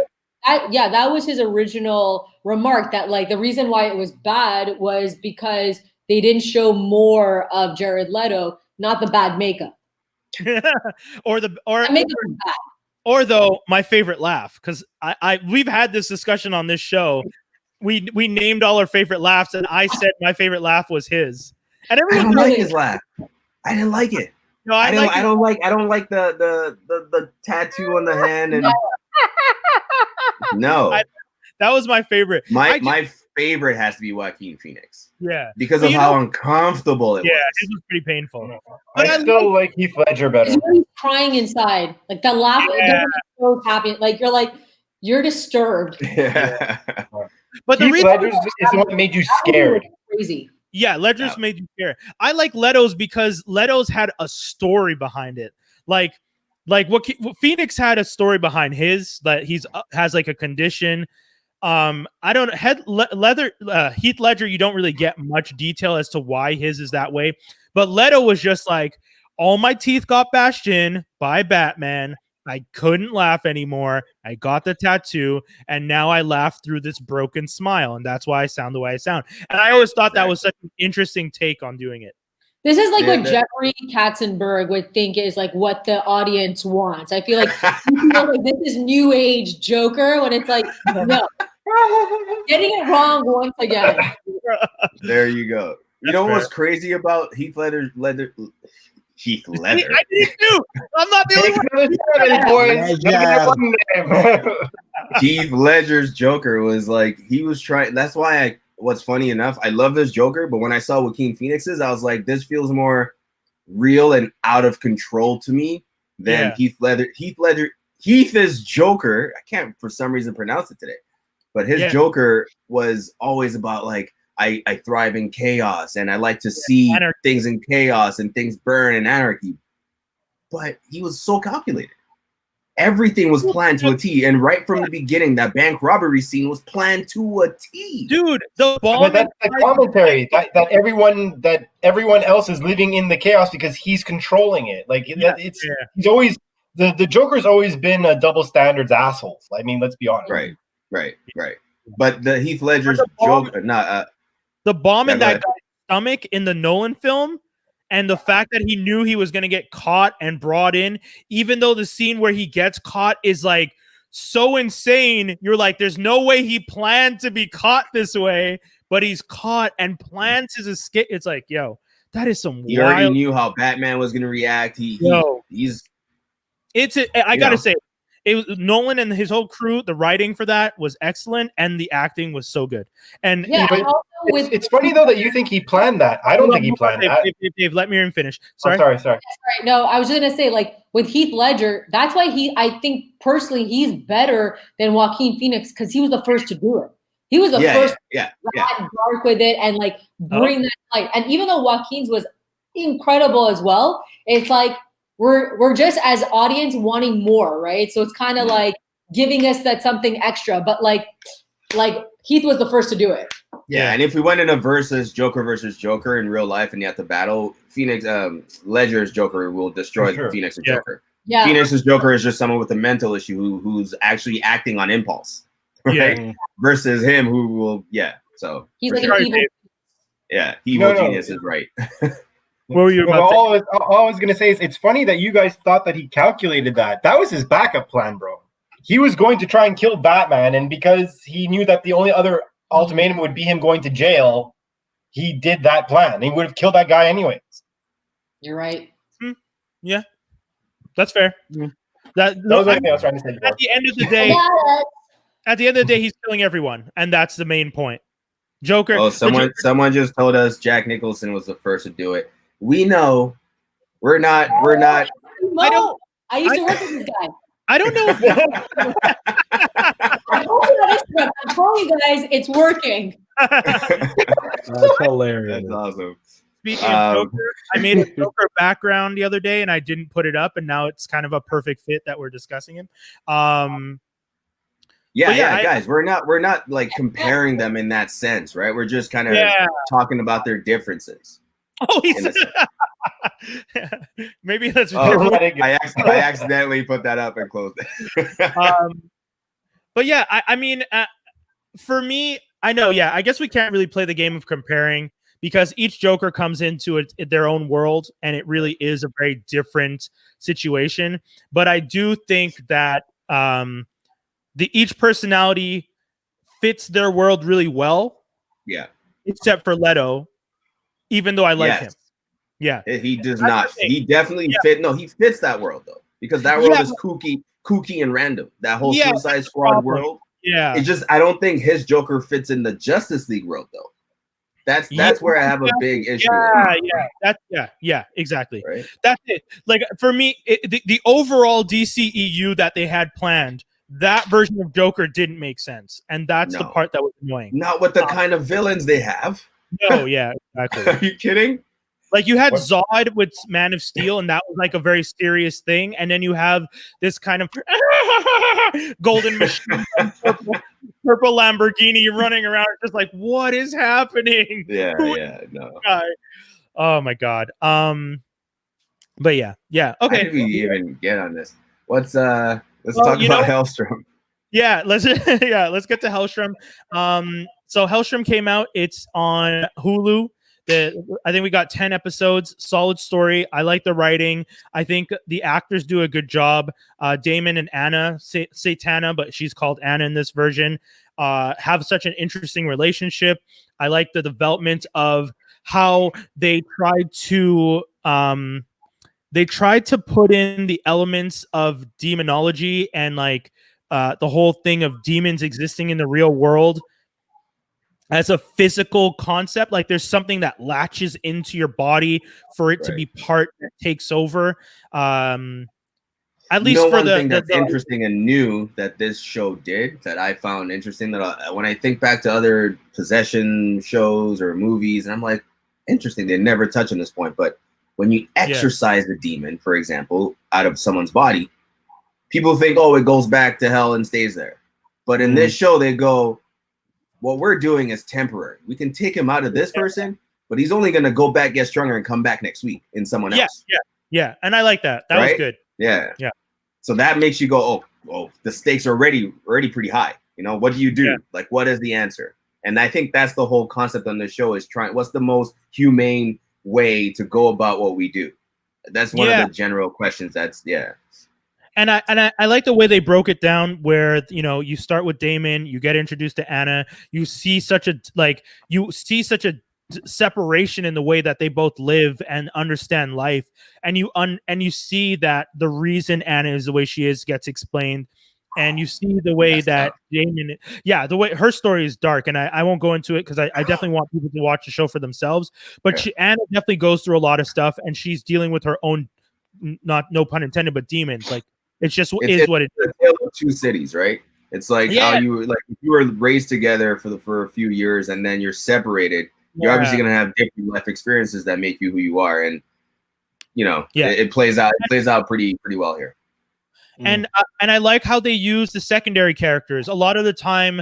Like the character that is friends with Anna, who's her assistant in the office. At first, it's kind of just like, oh, he's just this guy that helps her handle her side business, and her side business, again, I won't spoil it, but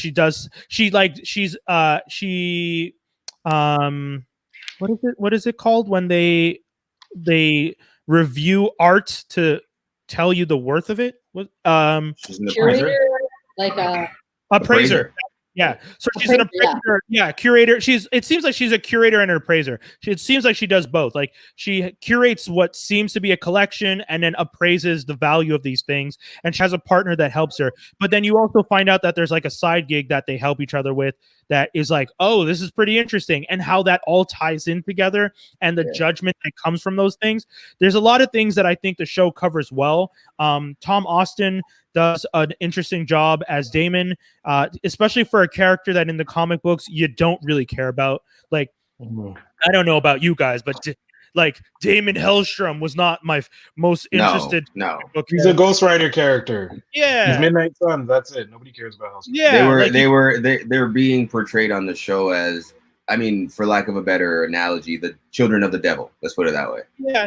They were born of a pretty monstrous like demon, and they got powers from that, but they're not like that demon, and that demon is trying to get them back. And it's like the pull between that relationship with their father and then their mother as well, who's an innocent victim in all this, and everything else in between. It's pretty well done. I'm not gonna lie. They're like almost like biracial, like half demon, half like actually half human. So they're like struggling between two worlds. It is pretty crazy. Exactly. They visit their dad's side, they kill people, you know, and they go visit their mom's side. I wouldn't want to go to those cookouts. Yeah, exactly. You come back to school. You come back to school on your first day, and you spent the summer with your dad. It's just like, you know, the teacher's like, "What did you do this summer?" And it's like the paper starts catching fire as they're writing because it's just satanic literature. It's like, "Oops, sorry." Yeah, what Anna goes through with the dad. Once I like the first episode, it wasn't clear, and then 2, 3, 4 in, they start to give you more pieces, and you're like, "Oh my god, she was exposed to this as a kid." Like, but and that's you're supposed to understand just how evil this thing is. It's their father, but he's not. Like, he doesn't care. It's wow. It's crazy. But I like the actress who played Anna, Sydney Lemon, does an excellent job with the character. She is. What have I seen her in before? She was in Fear the Walking Dead, and that's it. What was the other thing? Fear the Walking Dead? Yeah, I can't remember the other thing she was in. But she does such a good job of being this like statuesque model looking like goth chic girl who's just above it all. Like anything you say or do is beneath her. She doesn't care. She doesn't have time to care. And then the season is watching them try and slowly chip away at that to get to the humanity inside. And that was an interesting thing that they did with that character too. That I like her attitude is what Skinny would have liked Anya to be in Umbrella Academy. You know how the dark but still in control? I think that's what he would have. I'm just thinking about it right now. Not a fucking crybaby? Yeah, I know. Right? Her experiences made her crazy, like much tougher, whereas Anya was like a different sort of spectrum, right? It made her more shadowed and dark and wanting to break up families and repressed. Oh boy. Yeah. That's Helstrom. If you guys have access to watch that show, we highly recommend it. If you don't have access to watch the show, we highly recommend you find access to watch the show, and that's just what it is. Star Trek Discovery is back. The first 2 episodes were really well done. I really enjoyed it.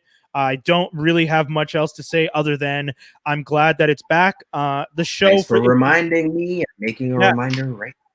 Exactly. If you guys didn't watch the series, if you're a really big Star Trek fan, this is a great opportunity to like jump into Star Trek because the show takes place right before the original series, and now in this season has jumped ahead 930 years. So it's the furthest into the future we've ever seen Star Trek, and that you can't do that. Yeah, it's unfortunately a spoiler, but it is what the season. Spoiler alert! But the spoiler is like for what's to come in the future. Yeah, but that's it. I'm like if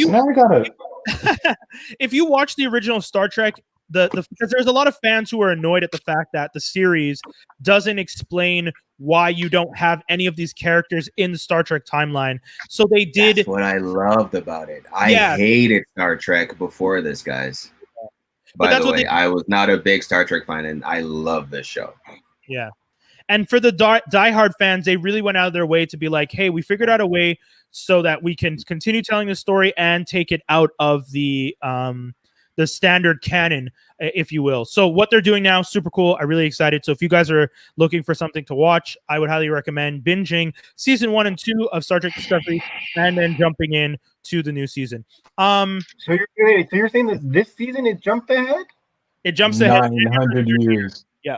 It's based on how the last season ended. That makes sense, though.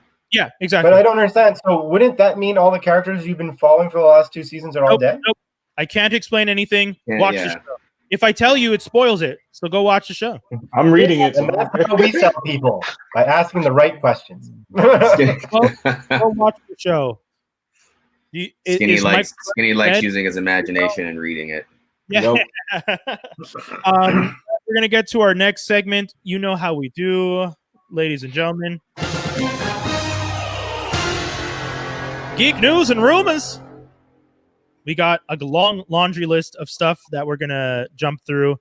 The first one, I want to give shout outs to Lil Rel Howery, who is named the head of comedy over at Quelly TV.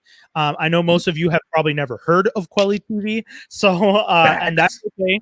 Quelly TV, isn't that Quali? Like Talib Kweli?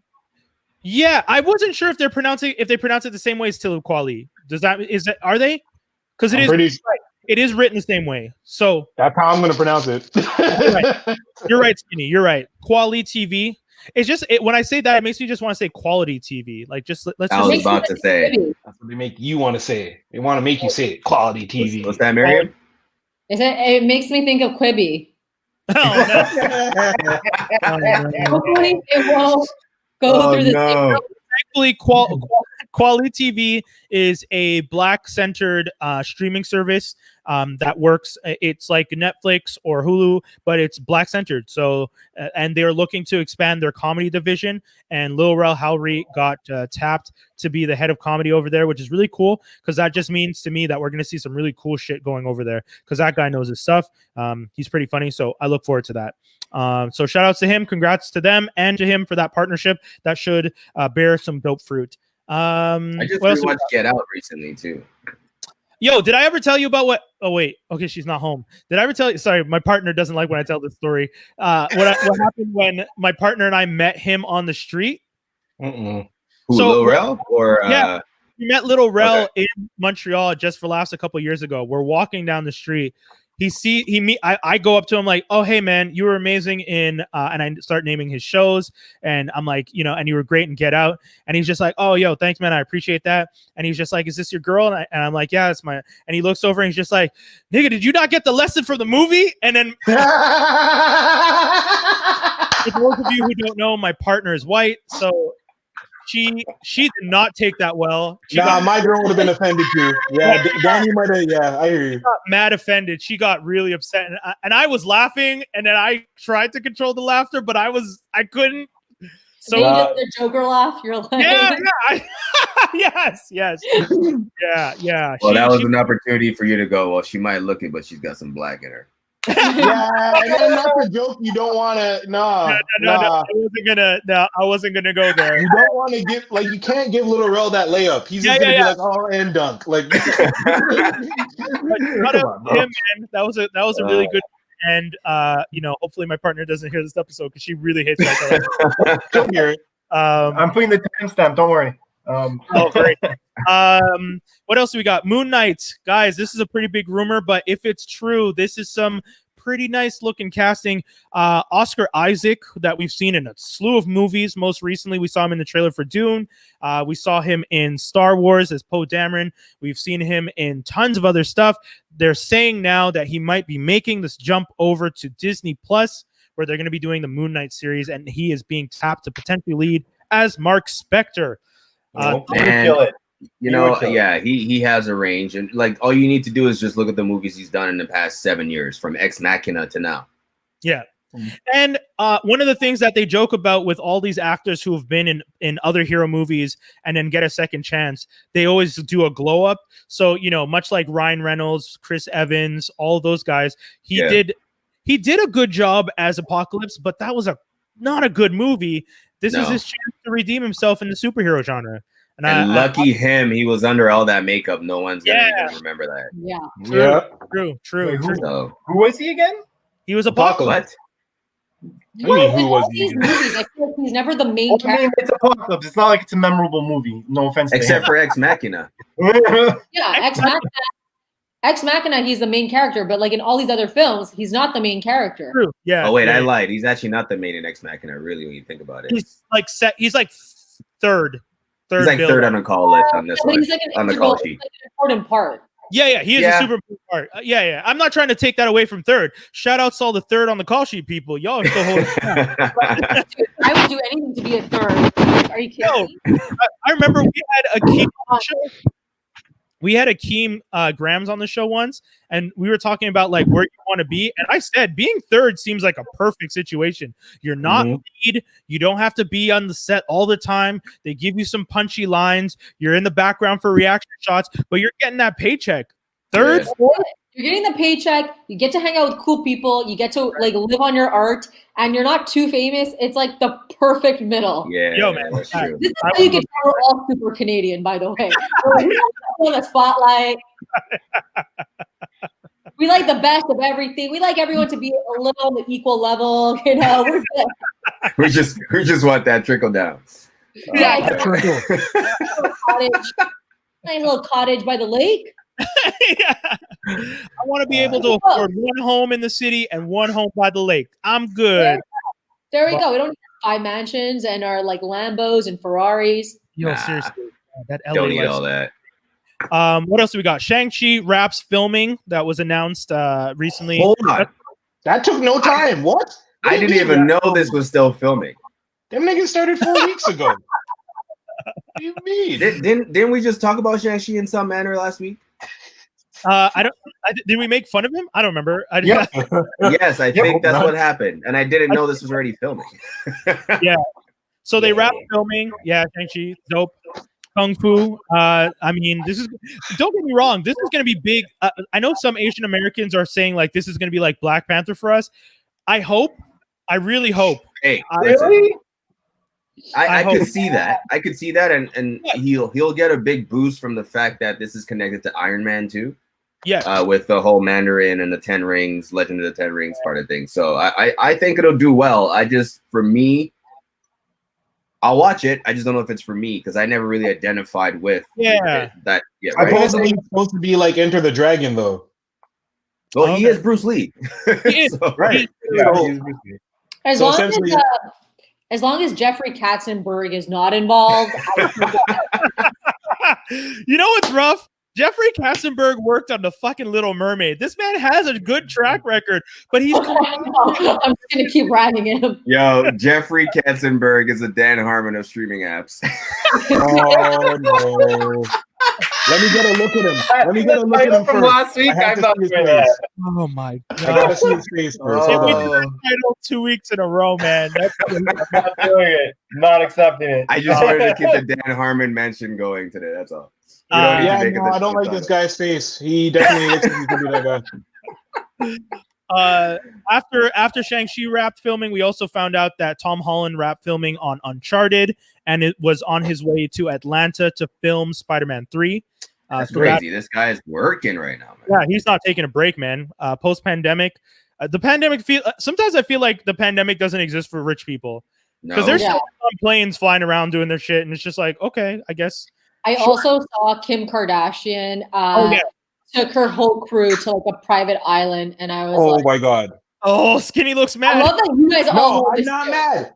That's the thing. So Twitter is all like, and then you see Questlove being like, read the room. And I was like, first of all, shut up. All you dummies would have done the same shit if you had the money and the friends. Shut the fuck up. If I had the money and the pull, I would have got on a plane and got to a private island and spent my time in COVID. 4 times. Ben would have done that. But you know what? I'll say this though: if I had the money, I wouldn't be such a fame monster that I would need to post the pictures. That's my right. But that's the flex. That's the Kim Kardashian way. Say that again, Mariam? Yeah.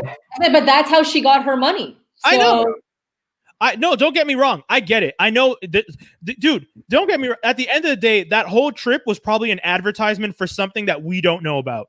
They didn't spend money doing that. For sure. Exactly. All of that was free. The advertising, all the pictures, all the table, everything, the clothes. It's all just essentially an advertisement. Yeah, and Kim doesn't do anything for free, guys. So I get it. I get it. Oh, we know. We know. The way you said that was telling. Yeah, that was weird. I'm not mad at it. I would have done the same shit. But yeah, if that's the way they want to live, by all means, you guys do you. That's fair. It's just live better than us, and definitely just throw your money around. Of course, if you have it, doesn't exist for rich people. Yeah, it really doesn't at that point. Man, but going back to Spider-Man 3, this is the first time I'm expecting a third version of Spider-Man to go well. To either exist or go well. The third time is the third time. Third time's a charm. Third time. You know what I mean? Yeah, that's crazy. Spider-Man 3. I'm happy about that. if you guys haven't seen it, maybe I'll make it the image for this episode or the background at least. But someone photoshopped Tom Holland as Spider-Man into a still of Atlanta. So he's sitting with Childish Gambino, Paperboy, and Lakeith, and they're on the couch in a field, and Spider-Man's just on the ground sitting with them. And I thought that was pretty dope. So I might make that the cover for this episode because it was pretty awesome. Yeah.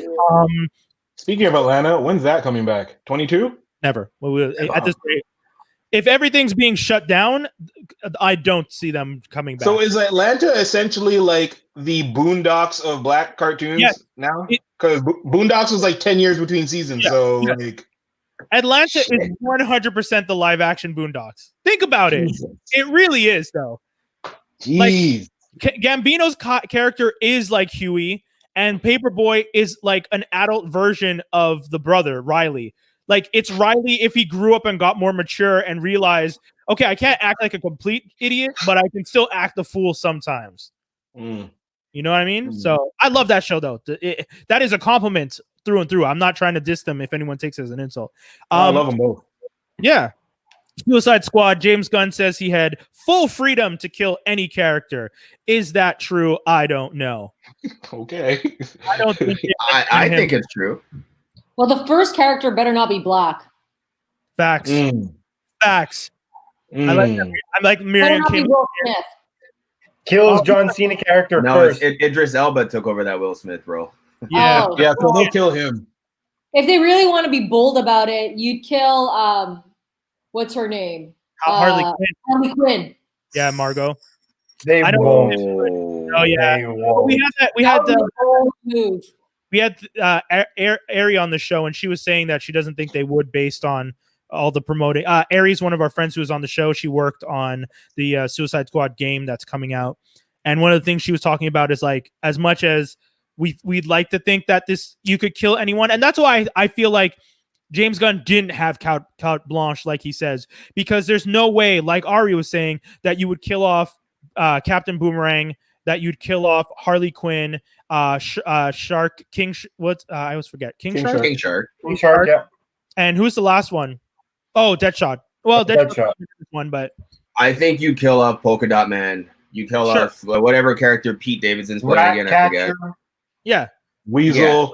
Weasel might not die. No, he'll die. Yeah. John Cena dying, bro. This TV show is probably kill off King Shark too. Nah, I don't think so.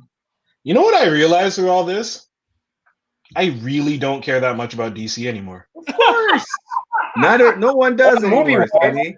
I don't care about DC. It's weird. We're just trying to literally at this point see if they can correct their course. We're literally like legit. Marvel gave them a year to be like, oh, this is pandemic year. No, y'all hold that. Yeah. Just to come back and kick their ass later. Like, I'm just waiting out for more Marvel. I don't. Yeah. Marvel's about to kick their ass in TV shows too. Fuck them up, though. Yeah, it's gonna be bad. And I feel almost bad for DC because DC worked so many years to be a Marvel and TV, and at the end of the day, Marvel's gonna come in with Disney Plus and just wipe the floor with them. Well, I mean, no offense, when you have like competition like Batwoman, regardless of how good what's her name looks in the new suit. I'm gonna butcher her name. Can someone else say it, please? Already helped with what's her name? The girl taking over the mantle. Yeah, Javicia Leslie. Also, that was a sweet 3 from Deep for our boy Dave for that segue, because that was flawless. And I'm bringing attention to it, so I'm ruining it. But it was so good, I kind of wanted to. It was. Am I the only one that doesn't want that to happen? The new Black. It's the same. You said it in a previous statement. You don't care about DC. Yeah.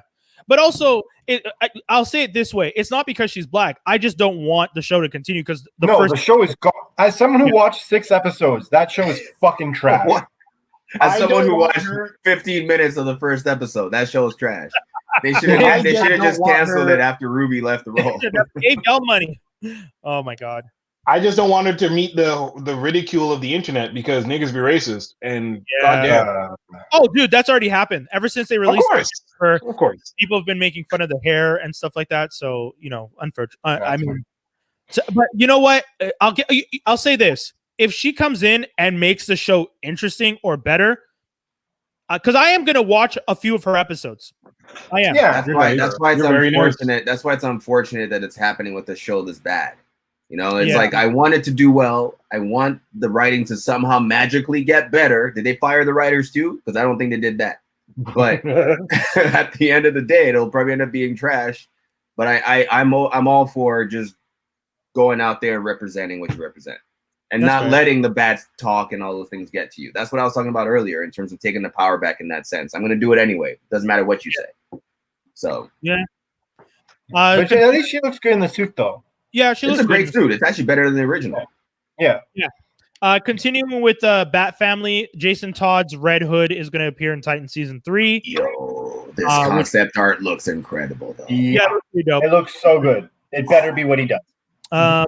Another rumor that came out that I didn't put down because I couldn't find anyone else saying it. They're looking to add Tim Drake and potentially make Tim Drake a black character. So we'll see about that too. On Titans? Yeah. See?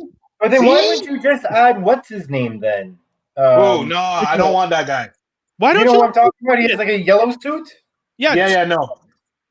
Why? What's What's with the signal? Nah, The signal. The signal. I'm yeah, good yeah. without signal. That Oh, wait, era of was it- Batman, I don't like. Oh, interesting. What wasn't Batman Tim Drake Incorporated? already? Tim Drake's not on the show yet. We've had No. Jason Todd and Dick Dick Grayson. Dick Grayson. Grayson, yeah. That's it. No. Tim Drake Hold is on, the third. hold on. I'm pretty sure Tim Drake was in the second season of Titans. No. No, Tim dude. Drake is the 6th episode of the second season of the DC Universe show Titans. It That's featured Jason the Todd. debut of the Titans version of both Tim Drake, the third Robin, and the first full appearance of their version of Batman. I'm pretty sure Tim Drake was right in the second season. Who the fuck lied? Wait. But as I who? want some photo proof fact of this. I don't believe Yeah, this. do we see? Because I don't remember seeing Tim Drake, and I feel No. like I would have. No, I've definitely watched the show too many times and not seen it. Miriam, your thoughts? Here, let me For a minute, I went into I don't know Titans. I'm sorry. I can't believe you actually went with it. I love it. It's like spotlight. This is why we love Miriam on the show, because Miriam will go I with. feel like I got caught like not paying attention. God damn it. You were paying So attention. honestly, like I wish I could contribute to this section. I don't. I just hope Jeffrey Katzenberg has nothing to do with it. Man, maybe we should just make it. Jeffrey Katzenberg should have nothing to do with anything. I like that. Maybe the name of this podcast. Okay, Toby, you keep looking up the Tim Drake thing. I'll go on to the next thing. Stargirl cast Nick Araby and Jonathan Cake as Eclipso and Shade, respectively, and adds Yasa Penerejo as a recurring on the show. So Stargirl, you know, we said last season it was one of the solid bright lights in the run. So I still have to finish that show. Stargirl? But this is them young, I right? didn't see the last 2 episodes yet. Yeah, Stargirl's a lot younger. She's like her show is I'm just afraid, like it might be like a Disney thing where like all these child actors will end up all screwed up, you know? Yeah. Hopefully that's all I can think about when I watch like these kids playing these ambitious roles. like life altering situations. Yeah, they're like taking drugs on the side. Like I don't know. I worry for them. I hope there's some like adult supervision happening.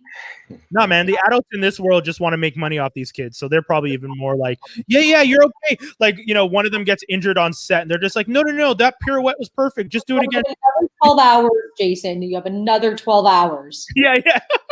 So sad. Yeah, I can't find this. We'll have to take this offline. I'm pretty sure. I could be wrong though. I'm taking Yeah, this no, off. I saw that thing online, Toby, and then I looked, and the 6th episode in the second season is called Connor. So some dude Someone just messed it up, right? Okay. Yeah, someone fucked that up. I really don't think Drake was in it, but that's okay. Assassin's Creed live action Netflix series in development. I think. Why? Why are they doing it? The movie already failed. Why? It's gonna be really bad. Of course, it's Ubisoft. Wait, is this a sequel? No, it's just some Netflix attempt again because people don't care about Assassin's Creed. Fuck 'em. But there's no storyline. So There's it's like there's no none. character development. Like, why are you gonna be invested in these characters? Like, that's the thing I find with like movies, like with video games, it's hard to convert them into movies or into shows. Like even it's Lara really Croft, hard. it's not that great. Let's be honest. How many successful video games and movie things have we had? Ooh, Sonic gets a pass. Oh no, man, Sonic does not get a pass. That's a fail. It's No, not a it's fail. Did you see it? Sonic was decent. It wasn't that bad. It was okay. Sonic was all right. But I don't think. You know what? We should make that a conversation for next week. Like we should look up and then review, like bring those up next week at the top of the show. Because I can't remember. There was like an app game that Quibi? ended up being like a movie. What was it called? Oh, Angry Birds. Angry Birds. Angry Birds. Like seriously?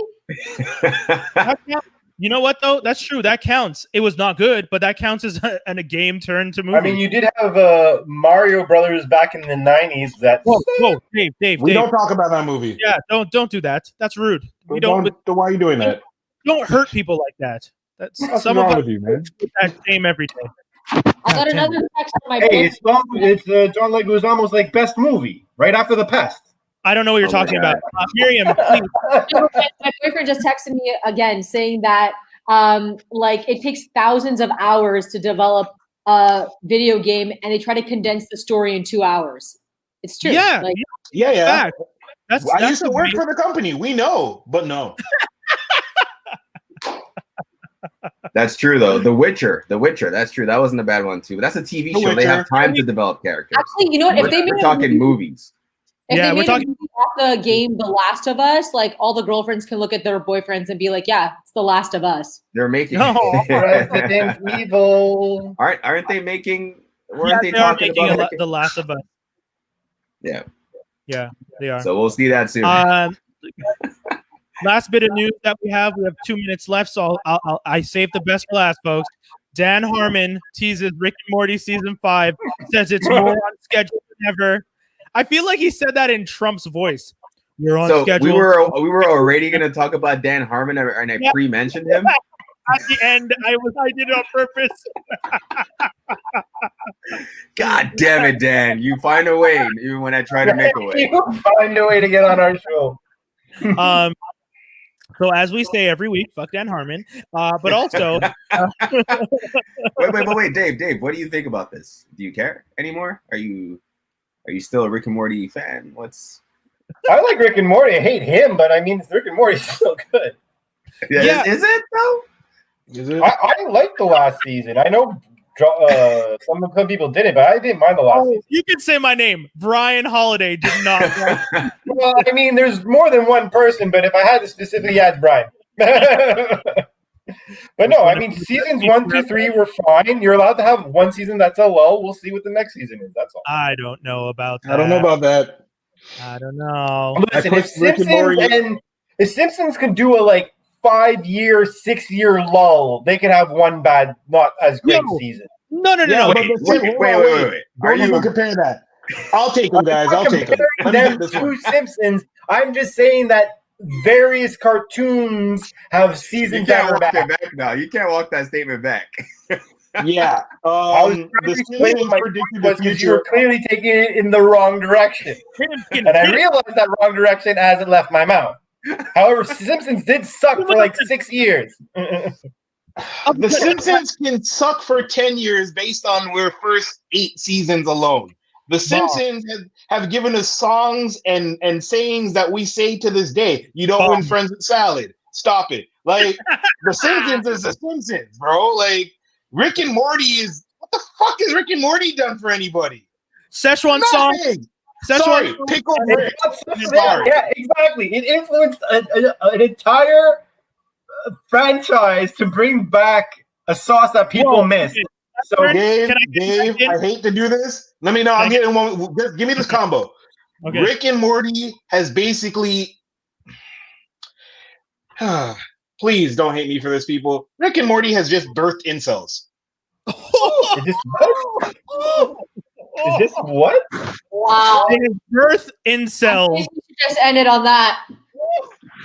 And on that note, you can say that. I guess. Sure. Wow. I did like. It was created before the show was out, but sure. What's that? No, they weren't. No, they were not. Don't do that.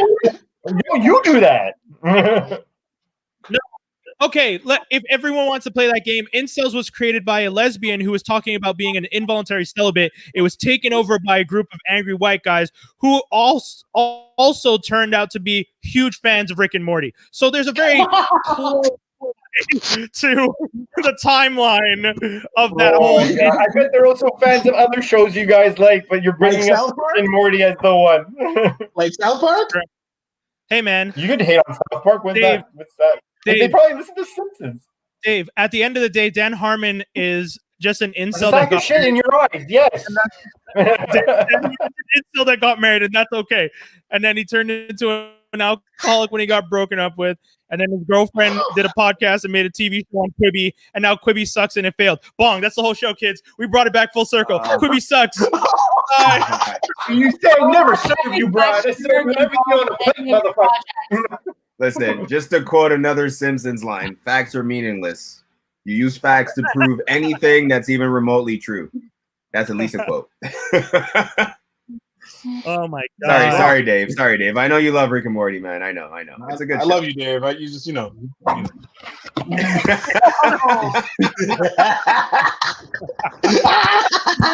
we broke him. God, this is a wild episode, kids. Guys, that's pretty much the end. Miriam, what are you doing these days? Where can people? I saw you change your handle on IG. Yes, I did. I'm gonna be a lot more searchable because the connoisseur was just like too difficult for people to type in. Even myself, like I didn't know. Was it one end, your two new handle? My new handle is just Mariam Khan. You'd be surprised how many Mariam Khans there are, and you'd be surprised how long it took me to come up with that handle because everything else was taken. But it's just Mariam Khan. You can find me on Twitter, on Instagram. I'm gonna start like writing little one-liners. Want to be more engaged. You know, and just like put out some positive energy out there. Love it. Bong. Love it. Guys, that's the whole show. We'll be back with another one next week. We had an amazing time. Anything else you guys want to tell the people? Any final words of wisdom that we want to pass along to our fans? Worst episode ever. Simpsons quote, guys. Simpsons quotes. I thought we were still doing Simpsons quotes. I'm not with you.